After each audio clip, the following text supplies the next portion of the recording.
he had a really big interest in the community, and I saw the role that he was able to take on and the impact that he was able to have, and I really only felt that I was involved in this community once I got involved with the co-op. She's just one of those people that I guess she always saw my potential, and she's been one of my most encouraging adult peers. We ended up sort of teaming together for a lot of things, and I think that really helped me stand out and gain the status that I have now. Taught me not to give up, for one, right? No matter at what point you are in the game, you can always come back and win. One thing that he taught me was you have to know your fundamentals before you can move on and do something greater, right?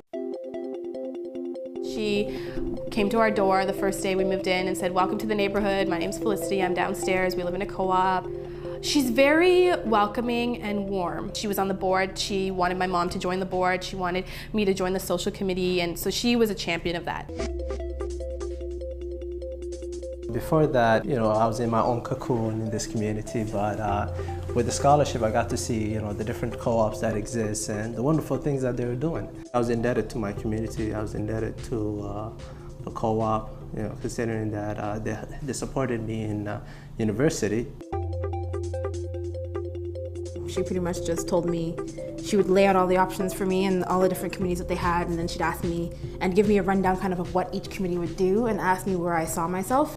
And so I feel like when you are encouraging people that are younger to sit on committees or boards or anything like that, you're then letting them walk the walk.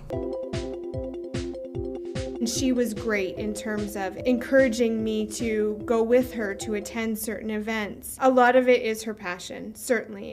It's contagious. It's you can't help but get excited.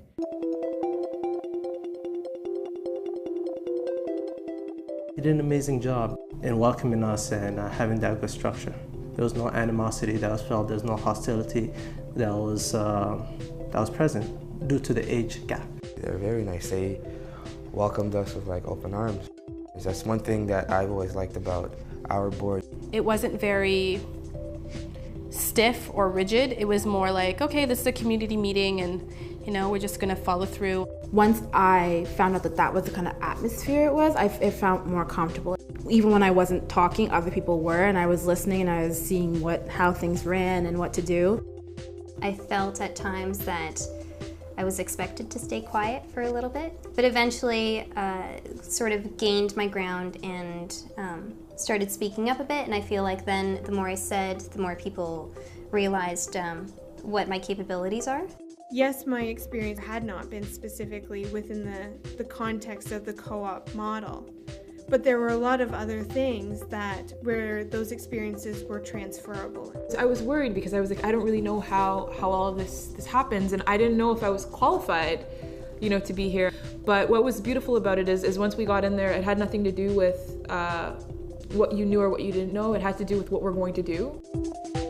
Behind every young co-op leader, there is someone there to encourage them or lead the way. Could you be the one?